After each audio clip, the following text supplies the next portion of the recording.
The wrong question that most aspiring coaches ask themselves is, what more can I be doing in my business? Thinking that that's what's holding them back from growth and from success. The need to do more videos, more posts, more blogs, more freebies, more what exactly? Who knows? Just more. But what if what's actually holding you back are not the things that you need to do and the things that you need to gain, but rather the things that you need to stop doing and the things that you need to let go of? Now picture this. Imagine that you've decided to run a marathon, something that you've never done before, like me. I've never done that. And in the weeks and months leading up to the marathon, you're training and you're learning and you're gaining and you're doing all of the things to get yourself ready to meet your objective and get to your goal of finishing this marathon. And then on the morning of the marathon, you show up super excited with a huge backpack on your back, heavy with things, and you start running. How far do you think you're gonna get in this marathon with this huge and heavy backpack on your back? Probably not very far, and if you do reach the goal and you finish the race, you're probably going to be more tired than everyone else, and it's going to take you much longer to get there. Now, what would you need to do to be able to get to your goal on that particular day? Would it be to add more things to the backpack, or to set that backpack aside, to open it up and take out all of the things that you don't need, maybe to leave the backpack altogether, so that you can be lighter and you can go further? Now, what does this have to do with our business? Well, if you think about it, we also have a goal, each one of us, in our lives, in every area of our lives. And now we're talking business. You have a goal of growing, whether it's income or impact or reaching more people, whatever it is, there is a specific goal that you want to achieve.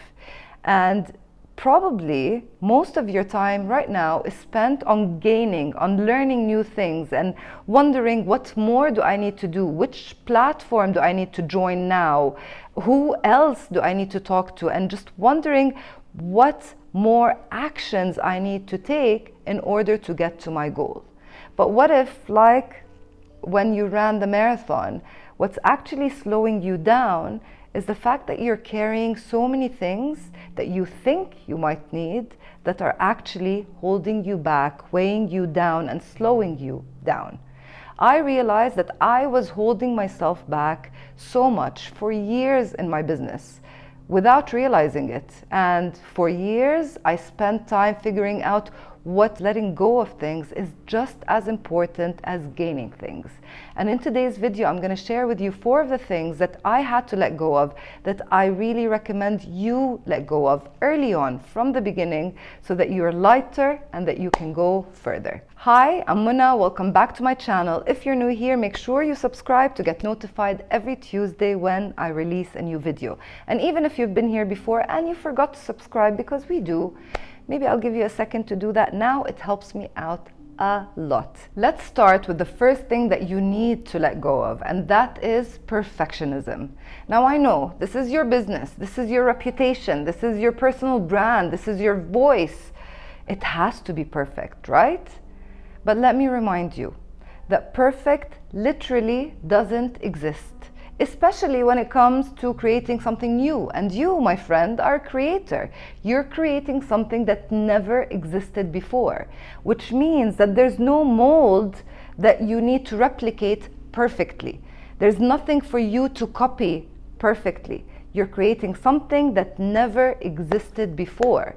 So that idea of perfect is an illusion, and it's a way of holding yourself back, because you're going to end up, and I'm talking from experience, trust me, of where programs never saw the light of day, videos never saw the light of day, because I didn't think they were perfect. But if you were to ask me what would perfect look like, I wouldn't be able to tell you exactly. What I would know is that everything that I was putting out there or trying to put out there and not actually letting anyone see was not perfect. What does perfect look like? No idea. But I know what not perfect looked like.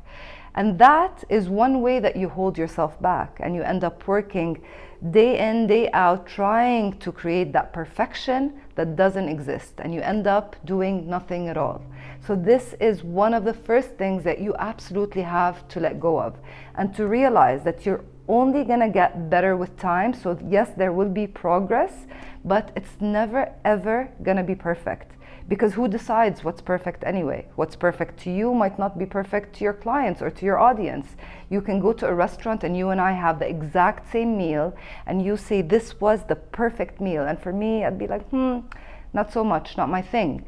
Perfect, it's not black or white. So stop trying to get to perfect when perfect literally does not exist.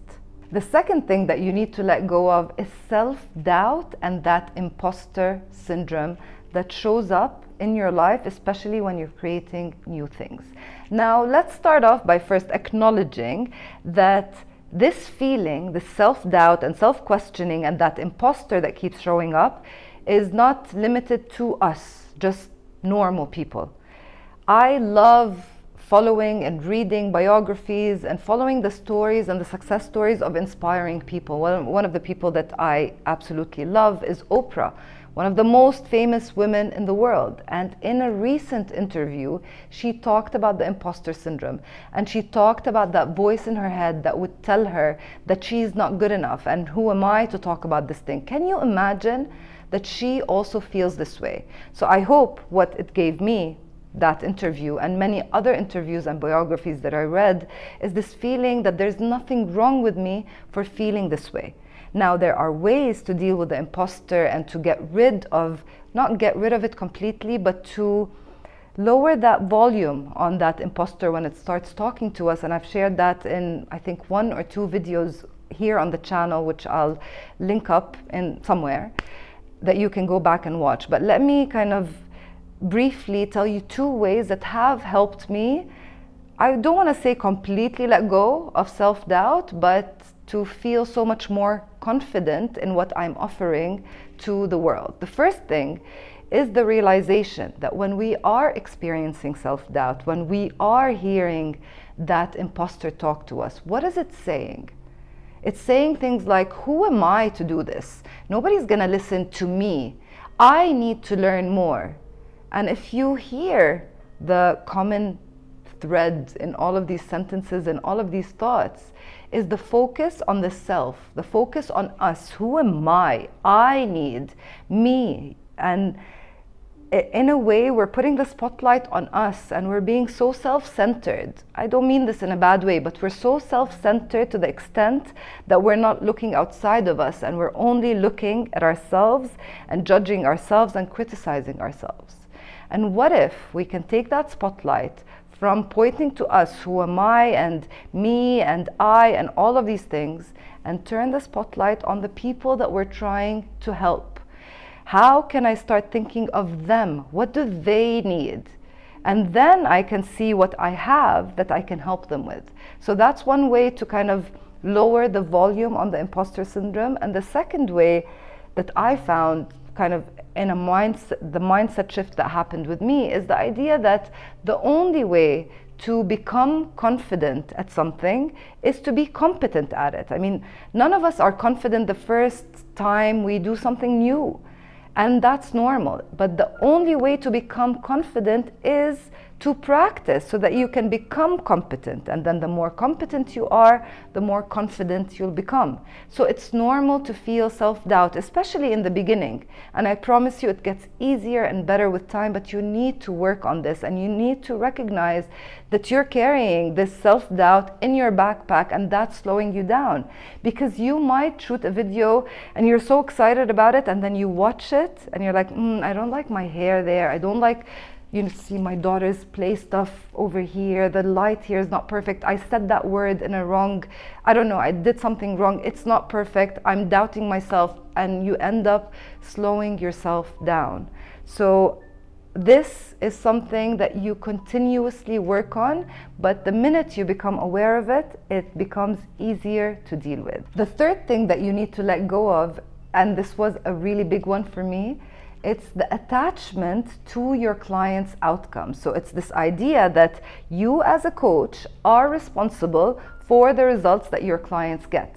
Now, to a certain extent, yes, you are. You are responsible to support them the way that you promised them you would. You are responsible for giving them the information and the tools and the implementation plans and all of these things as you're working with them. But you are not responsible for their results. Because for a long time, I didn't get this. I really felt that I needed to do so much in order for my clients to get the results, and I would feel shame if a client called me and said it's not working, or like we meet for the second or third time and she says I don't know, I haven't had the time to work on this, or I wasn't able to get the result that you said I was going to get. I felt shame that there was something wrong with my coaching or with my teaching. But then I realized that my part was to provide all of these things: the coaching, the support, the teaching, the tools, the knowledge, all of that. But it was my client's responsibility to actually take action. And if they don't take that action, of course, they're not going to get the result. There was an example that I heard the other day. I don't know if you know the book, I Will Teach You to Be Rich by Ramit Sethi. Now, this book promises you, I will teach you to be rich. Now, do you think that everybody who read this book became rich? Now, can they go back to the author and throw the book in their face and say, I didn't become rich? No. Because not everyone who read the book took action. Not everyone who read the book did the things and the recommendations that the author said. I'll give you another example from my coaching.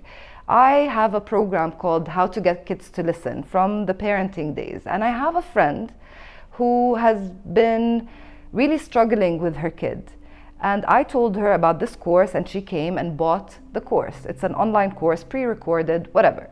And now, because I'm able to see who from my clients who have purchased the course has actually gone through the course, I found out two things. Number one, only 30% of the people who bought my course actually finished the course.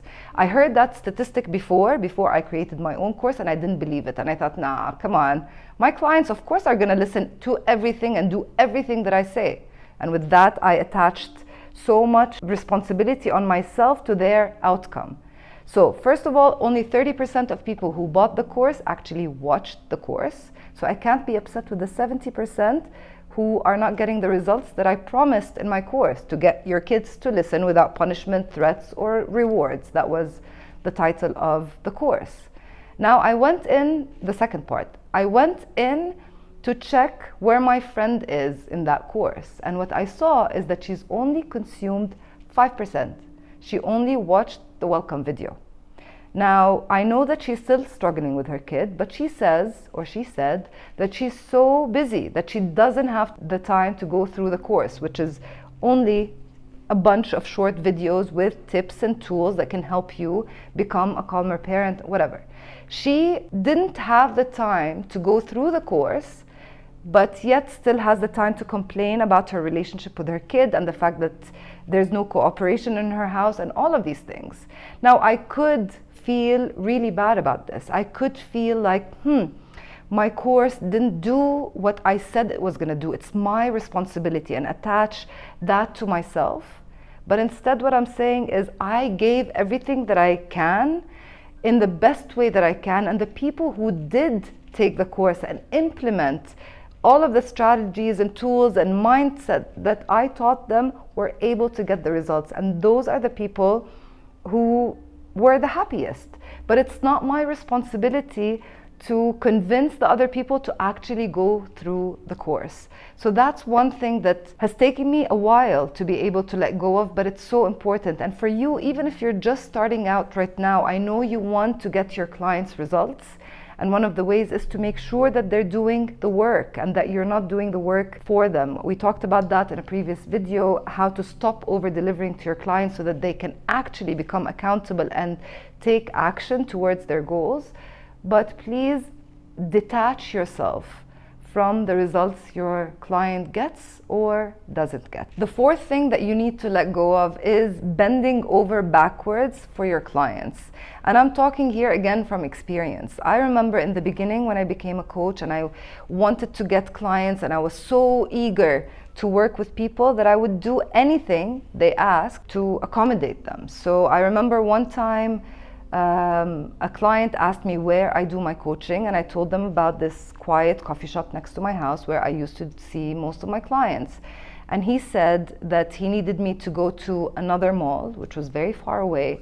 It took me 45 minutes to get there and 45 minutes to come back for a 1-hour session. And at the time, my rates were very low. We talked about that before, how as new coaches, we think that we need to charge low prices. But that ended up taking me way longer than it actually needed. But because I couldn't say no to my clients, I felt like I needed to bend over backwards to make them happy. Other ways in which I did that as well, and the mistake happened again, was with accommodating the time that people wanted to talk to me. So when I started my own business, one of the things that I wanted was freedom, and I didn't want to work weekends, I didn't want to work nights, and yet there I was coaching people on weekends and coaching them at night because that's what they asked for, and I just couldn't say no.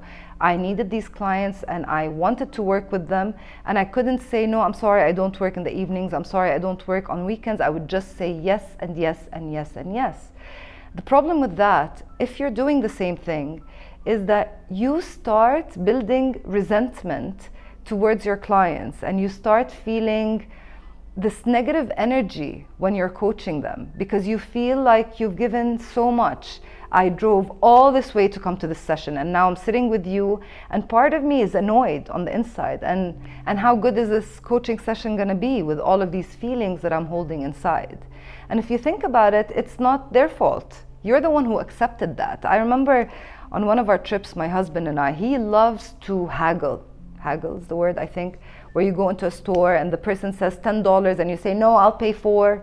I'm not good at that. So we would walk into a store and let's say the guy says $10. And immediately I go to my wallet and I want to give these $10 because that's what I thought he wanted. And my husband would say no, 4, 3, whatever. And then they would agree, let's say $5, $6. And walking out one time, I told my husband, I feel so bad. I mean, he wanted 10 and we only paid 6. And he said, this guy wouldn't have sold us this thing if he's not happy with that price, if he didn't make some sort of profit. So remember that whenever you're haggling with someone, that you're not stealing from them, you're not taking anything away from them. This is the price that they are willing to sell you for. So going back to how that works with the coaching is that if you agreed to work nights with your clients, to work weekends with your clients, to charge low prices, you're going to feel resentful, but it's not their problem and it's not their fault. That's why we need to take responsibility for that.